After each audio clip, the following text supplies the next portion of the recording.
पिछले वीडियो में हमने देखा था कि ब्लड केमिस्ट्री के बारे में। तो उसमें से ब्लड यूरिया 10 से 40 mg/dl वाला भी देखा था।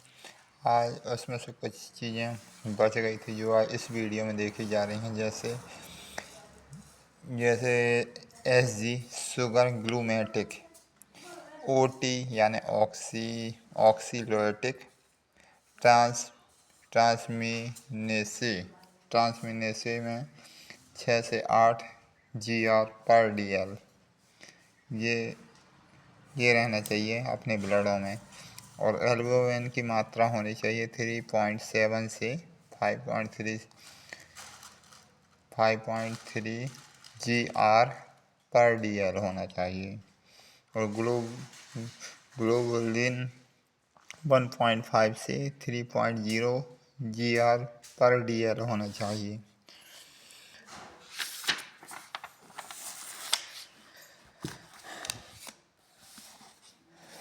जैसे सैक्रम बिलीरिबिन होना चाहिए 0.2 से 1.2 mg/dl तक होना चाहिए। एल्काइन फॉस्फेट की मात्रा ब्लड में 1 से 13 या 2 से 11 Ka यूनिट होना चाहिए। SGPT शुगर ग्लूमेटिक फॉस्फेट 5 से लेकर 35 यूनिट पर ml होना चाहिए। ट्रांसमाइनेज या एंजाइम या सैक्रम एमोलाइज 70 से 307 IU/L होना चाहिए। सीरम सोडियम 136 से 148 mE/gr/L होना चाहिए। सीरम पोटेशियम 3.9 से 5 mE/gr/L होना चाहिए। सीरम क्लोराइड 9 से 108 mE/gr/L होना चाहिए। सीरम क्रेटिनाइन 0.5 से 1.5 mg/dl होना चाहिए। सीरम कैल्शियम 9 से 10 mg/dl होना चाहिए। एसिड फॉस्फेट 1 से 3.5 Ka/यूनिट होना चाहिए। रक्त द्वारा रसायन एवं गैसों का परिवहन। तो मानव शरीर में रक्त परिसंचरण तंत्र जटिल प्रणाली है। रक्त वाहिनियां ब्लड वेसिकल्स के रूप में इस नलियों का जाल मानव शरीर में फैली हुई हैं। इस प्रणाली की सबसे खासियत है कि इसकी छोटी या बड़ी सभी वाहिनियां एक दूसरे को इस प्रकार जुड़ी हैं कि इसके मिलने से एक बंद चक्र बना होता है। परिणाम स्वरूप रक्त का वायुमंडल में या बाहरी आवरण से प्रत्यक्ष संपर्क नहीं रहता। पिछले पृष्ठ में वर्णित रक्त के सभी कार्य एक बंद चक्र यानी क्लोज सर्किट के माध्यम से संपन्न होते हैं। क्लोज सर्किट के माध्यम से संपन्न होते हैं। जाल सी फैली हुई नलियों द्वारा मानव शरीर से रक्त जीवन तक परिभ्रमण करता रहता है।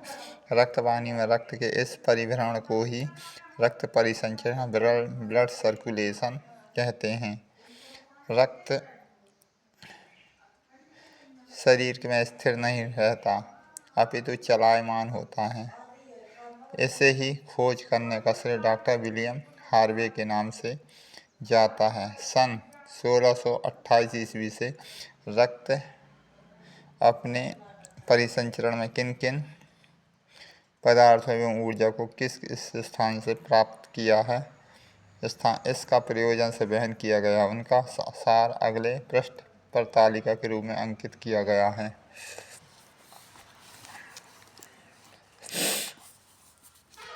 जैसे परिवहित पदार्थ या स्थान, स्थान से स्थान को प्रयोजन, यानी परिवहित पदार्थ है ऊर्जा है, पोषक तत्वों से मिलती है। स्थान है पाचन, नाल और यकृत में पहुंचकर भोजन का स्थान है, सभी ऊतकों को पोषित करता है। प्रयोजन है शक्ति वृद्धि और कोशिका के छीजन पूर्ति हेतु। दूसरा है कोशिका का अवशेष का या व्यर्थ पदार्थ जो स्थान होता है सक्रिय ऊतकों से होता है। किस स्थान पर जाता है? उत्सर्जन तंत्र के अंग, फेफड़ों, वृक्क, चर्म, मलाशय आदि से। जैसे पसीने के रूप से चर्म का उपयोग हो गया, फेफड़ों से रक्त शुद्धि हो गई और श्वास शुद्धि हो गई, वृक्क से यूरिन के माध्यम से शुद्धि हो गई और मलाशय से गंदगी बाहर निकलना इस स्थान में होता है। कोशिका का अवशेष या व्यर्थ पदार्थ निकालती है जो सक्रिय ऊतक हैं। शरीर से बाहर उत्सर्जन हेतु होता है इसका प्रयोजन, यानी अपनी गंदी चीज़ों को बाहर निकालना। अब जल परिवहित पदार्थ है ऊर्जा, तो जल का किस स्थान पर होता है? पाचक नाल के सभी ऊतकों में होता है। इसका प्रयोग होता है वृक्क, चर्म और फेफड़े आदि से। जैसे वृक्क से ब्लड को शुद्ध करता है तो वो जल के रूप से पेशाब के माध्यम से निकलता है, चर्म से पसीना के माध्यम से और फेफड़ों से कार्बन डाइऑक्साइड के माध्यम से बाहर निकलता है। ताप और इसका प्रयोजन है ताप संतुलन, गर्मी को अंदर से संतुलित करना। जल आयतन संतुलन, यानी जल में की अधिक मात्रा न बढ़ पाए। सॉल्यूट सांद्रता नियमन हेतु, यानी अंदर की जो क्षारीयता है उसको दूर करना। उत्सर्जन या संरक्षण के लिए, जो हमारे शरीर में जो बाहर गंदी चीज़ों को निकालना और शरीर को संरक्षित करने के लिए होता है। ऑक्सीजन फेफड़े, ऑक्सीजन का कार्य फेफड़ों से होता है और ये सभी ऊतकों को पहुंचाता है।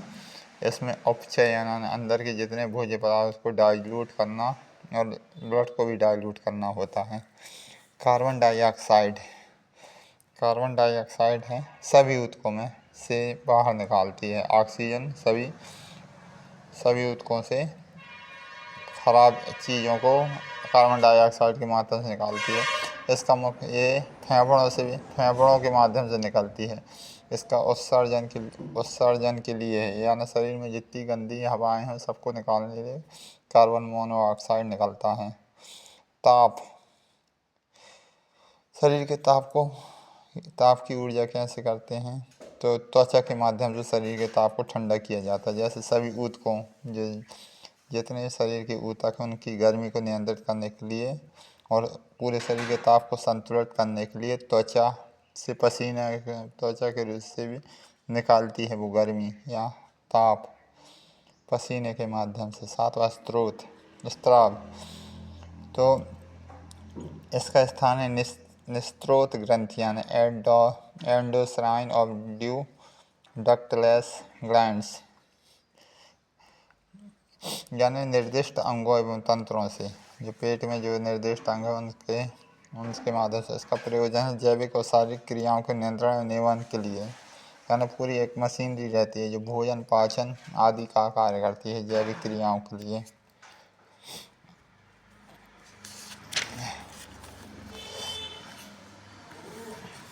मानव शरीर के रक्त परिवहन तंत्र के अंतर्गत निम्नलिखित वाहिनियां हैं। रक्त परितंत्र रक्त की शुद्धि के लिए। हृदय, हार्ट भी एक रक्त शुद्ध करने की मशीन है। इसमें औषधि दी जाती है A3। धमनियाँ, आर्टरीज में इसमें औषधि दी जाती है A1। सिराएँ, वेनिस, इसमें औषधि दी जाती है A2। NJ2 हृदय, हार्ट के लिए है। रक्त के परिवहन में हृदय का अपना विशेष स्थान है। हृदय में रक्त की नलियाँ निकलकर सारे शरीर में फैल गई हैं। शरीर के विभिन्न अंगों से ऊतकों को पोषण पदार्थ देती हुई तथा उनके बेकार या व्यर्थ पदार्थों और गैसों को वापस लेती हुई रक्त की नलियाँ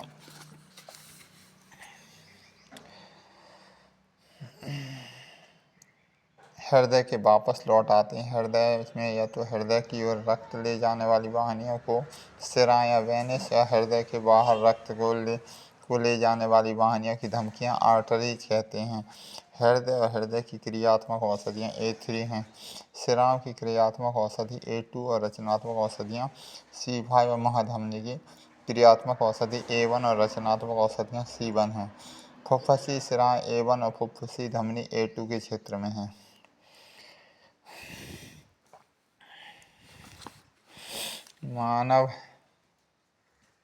मानव हृदय वक्षस्थल और छाती की अस्थियों के पीछे तथा दोनों फेफड़ों के बीच में नीचे की ओर तिरछा रूप से अवस्थित होता है। हृदय का आधार बेस ऊपर की ओर दाहिनी तरफ और सिरा एपेक्स नीचे बाईं ओर। सिरा एपेक्स की सीमा 5वीं और 6ठी परशुका यानी पसली रिब्स के बीच तक पहुंचती है। इन पसलियों पर बाहर हाथ रखने से हृदय का स्पंदन यानी बीट्स अच्छी तरह अनुभव किया गया है। आधार बेस से निकली हुई धमनियों के सहारे लटका हुआ अव्यवस्थित है। मानव हृदय एक बंद मुट्ठों के आकार और माप का है। इसका भार लगभग 250 ग्राम होता है। यह एक दोहरी झिल्ली से ढका रहता है। इस झिल्ली का हृदय आवरण या पेरिकार्डियम कहते हैं। हृदय एक विशेष प्रकार की अनैच्छिक पेशियाँ इनवॉल्वेंट्री मसल्स का बना हुआ भीतर से खोखला होता है। इसकी पेशियाँ शरीर की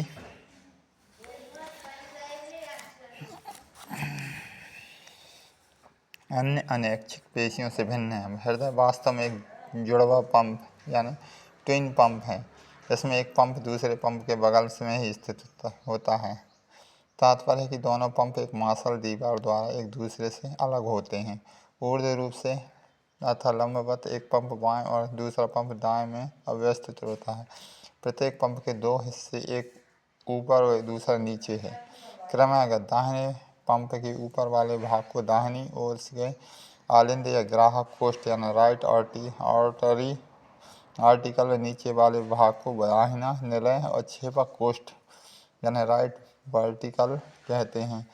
इसी प्रकार बाईं ओर वाले पंप के ऊपर वाले भाग को बायां आलिंद और ग्राहक कोष्ठ यानी लेफ्ट ऑरिकल और नीचे वाले भाग को बायां निलय या छेपक कोष्ठ कहते हैं यानी लेफ्ट वर्टिकल कहते हैं। दाहिने ग्राहक कोष्ठ से दाहिने छेपक कोष्ठ में from right auricle to right ventricle और बाएं ग्राहक कोष्ठ से दाएं छेपक कोष्ठ को from left auricle of the left ventricle में रक्त ले जाने के लिए कपाट या वाल्व लगे होते हैं। यह कपाट इस प्रकार स्थित है कि ग्राहक कोष्ठ में रक्त छेपक कोष्ठ आ जाते हैं, परंतु छेपक कोष्ठ से रक्त ग्राहक कोष्ठ में वापस नहीं जा सकता, अर्थात रक्त को प्रवाहित करने के लिए यह कपाट सिर्फ एक ही दिशा प्रदान करता है। इन कपाटों की रचना सौत्रिक यानी फाइबर्स तंतुओं या टिश्यू से होती है। जैसा कि पूर्व की कंटिका में कहा गया कि हृदय वास्तव में एक जुड़वा पंप है जिसे ट्विन्स पंप है। प्रत्येक पंप के ऊपर वाला भाग यानी ग्राहक कोष्ठ या आलिंद रक्त या संग्रहालय यानी रिजर्वोयर है जिसमें रक्त एकत्र होता रहता है। वास्तव में हृदय के नीचे वाला भाग ही पंप का काम करता है। दायां पंप यानी दायां निलय राइट वर्टिकल फेफड़ों और बायां पंप यानी बायां निलय लेफ्ट वर्टिकल और शरीर में रक्त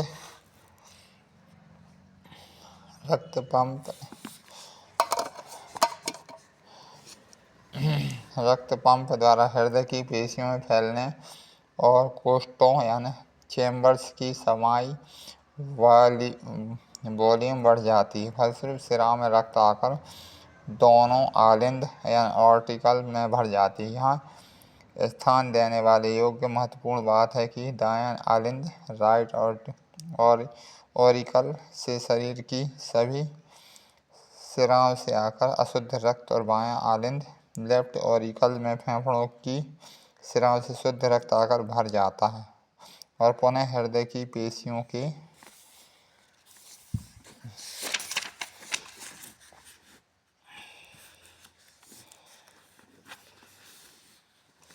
सिकुड़ने या संकुचन यानी contraction contraction of the heart muscles से कोष्ठों की समाई या वॉल्यूम ऑफ द चैम्बर्स यानी कम हो जाती है और रक्त निलयों यानी वर्टिसल में या धमनियों में चला जाता है। निलय वेंट्रिकल्स के संकुचन से दाएं निलय का संकुचन से फुफ्फुसी धमनियां अशुद्ध रक्त फेफड़ों और बाएं निलय से शुद्ध रक्त महाधमनी यानी ओर्टा में रक्त धमनियों में चला जाता है। प्रत्येक बार आंखचन के लगभग 1/10 सेकंड के लिए हृदय के विभिन्न भाग विश्राम करते हैं और विश्राम की अवधि मात्र 0.04 सेकंड होती है। आलिंद यानी ऑरिकल्स का काम है रक्त को ग्रहण करना और निलय यानी वेंट्रिकल के काम है हृदय से बाहर भेजना निकलना। हृदय कार्यवेद के लिए अनुरूप आलिंद यानी ऑरिकल और निलयों यानी वेंट्रिकल की रचना और कोष्ठों चैम्बर्स की समाई यानी वॉल्यूम में भी भेद या अंतर है। आलिंद और ऑरिकल की दीवारों अपेक्षाकृत पतली होती है क्योंकि इन्हें केवल नीचे के लिए वेंट्रिकल में ही रक्त भेजना होता है। बाएं और दाएं निलयों में वेंट्रिकल की दीवारों में भी समान मोटाई की नहीं होती। सामान्यतः बाएं निलय लेफ्ट वेंट्रिकल की दीवारें दाएं निलय यानी राइट वेंट्रिकल की अपेक्षा 3 गुनी अधिक मोटी होती हैं क्योंकि बाएं निलय लेफ्ट वेंट्रिकल को पंप करके रक्त को संपूर्ण शरीर में भेजना होता है जबकि दाएं निलय यानी वेंट्रिकल को रक्त सिर्फ फेफड़ों में ही शुद्ध के लिए भेजता है जो हृदय के काफ़ी निकट ही स्थित है।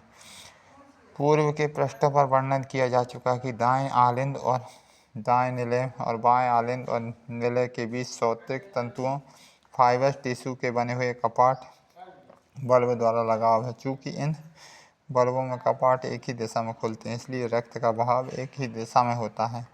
बाएं और दाएं कोष्ठों यानी चैम्बर्स के बाल्बों की आकृति समान नहीं होती।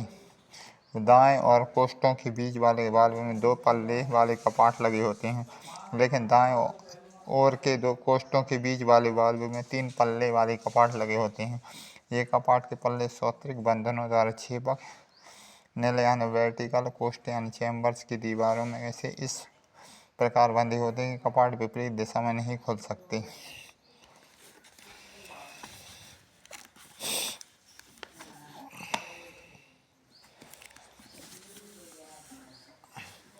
आलिंद और ऑरिकल के संकुचन से कॉन्ट्रैक्शन से रक्त का दबाव पड़ने से बाल्ब के कपाट अलग अलग हो जाते हैं। रक्त आसानी से निलय यानी वेंट्रिकल में पहुंचकर पुनः निलय या वेंट्रिकल के संचलन से कॉन्ट्रैक्शन के कोष्ठ यानी चैम्बर्स के भीतर रक्त का दबाव बढ़ जाता है। फलस्वरूप रक्त के दबाव से बाल्ब के कपाट ऊपर की ओर आपस में मिलकर बंद हो जाते हैं जिससे रक्त आलिंद यानी ऑरिकल में वापस नहीं जाता बल्कि हृदय के बाहर फेफड़ों और संपूर्ण शरीर में धकेल दिया जाता है। इस प्रकार बायां निलय और महाधमनी ओर्टा तथा दायां निलय राइट वर्टिकल और फुफ्फुसी धमनियां पल्मोनरी आर्टरी के बीच अर्धचंद्राकार वाल्व यानी सिमुलरी वाल्व लगे होते हैं जो रक्त को एक ही दिशा में प्रभावित होने देते हैं।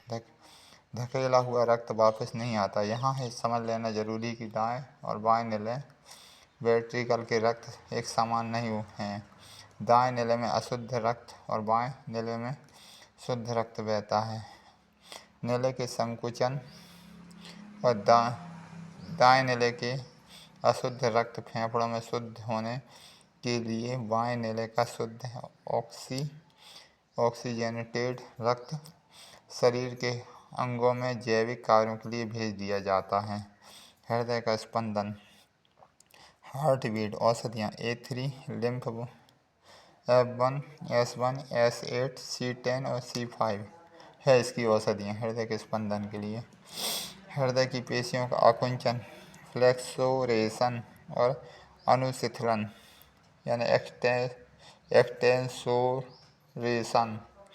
मस्तिष्क से प्राप्त प्रेरणा या संवेगों के कारण स्वतः होता है, क्योंकि हृदय की रचना विशेष प्रकार के अनैच्छिक पेशियाँ जैसे स्पेसिफिक वॉलेंटरी मसल से हुआ है। हृदय का आकुंचन आलिंदो ऑरिकल से प्रारंभ होता है। इस अवधि में निलय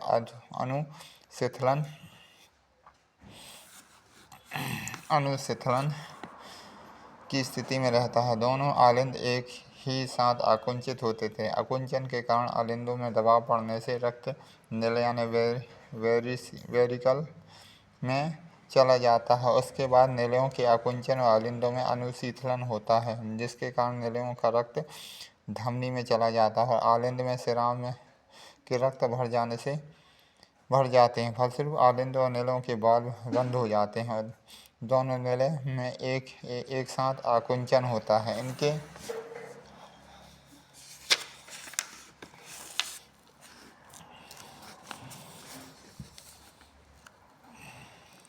इनके आकुंचन से अर्धचंद्राकार टी सेम्युलर वाल्व पट वाला वाल्व को कपाट खुल जाते हैं और दाएं निलय का रक्त फुफ्फुसी धमनी के द्वारा फेफड़ों में और बाएं निलय का रक्त महाधमनी द्वारा संपूर्ण शरीर के लिए धकेल दिया जाता है। निलयों का सिकुड़ना आरंभ होते ही हृदय का नुकीला भाग शीर्ष यानी एपेक्स भीतरी दीवारों से टकरा जाता है और तब स्पंदन या बीट्स का अनुभव होता है। इसके बाद पुनः आलिंदों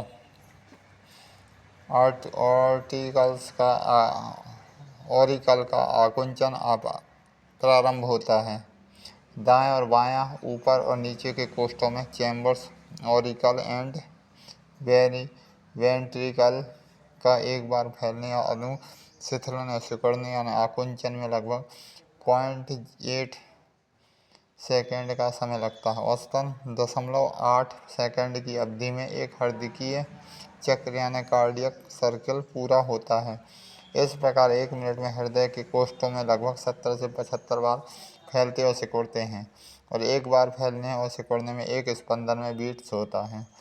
प्रत्येक स्पंदन में हृदय के 4 कोष्ठ होते हैं। चैम्बर्स एक बार खाली एम्प्टी होकर रक्त से भर जाता है। इसी बीच हृदय विश्राम भी कर लेता है। इस प्रकार हृदय की पेशियों का आकुंचन और अनुशिथिलन जीवन पर्यंत चलता रहता है। धमनी ऑर्टरी औषधि है A1 F1 C1 S8 फुफ्फुसी धमनी A2 के लिए है। फुफ्फुसी धमनी के लिए है A2 एंजियोटू। हृदय के रक्त में या फेफड़ों या शरीर के अन्य अंगों में ले जाने वाली मुख्य नलियों की धमनियाँ आर्टरी कहते हैं। बाएं निलय यानी लेफ्ट वर्टिकल की धमनियों को शुरुआत होती है। यह धमनी महाधमनी ओर्टा कहलाती है। यह धमनी अनैच्छिक पेशियों से निर्मित एक नली है। इसकी मोटाई या व्यास लगभग 1 इंच और इसकी दीवारों की मोटाई लगभग 1/8 इंच होती है। इसकी दीवारें दृढ़ और लचीली होती हैं। फलतः दबाव पड़ते ही यह फैल जाती हैं। धमनी की दीवारों की यह विशेषता रक्त की धमनियों के अंतिम छोर तक ले जाती है। महाधमनी यानी ओर्टा हृदय के बाएं निलय यानी लेफ्ट वेंट्रिकल से निकलकर हृदय के पीछे यह ऊपर की ओर उठती है। बाएं ओर एक मेहराब यानी आर्च बनाती है और वक्ष से नीचे की ओर उदर में चली जाती है।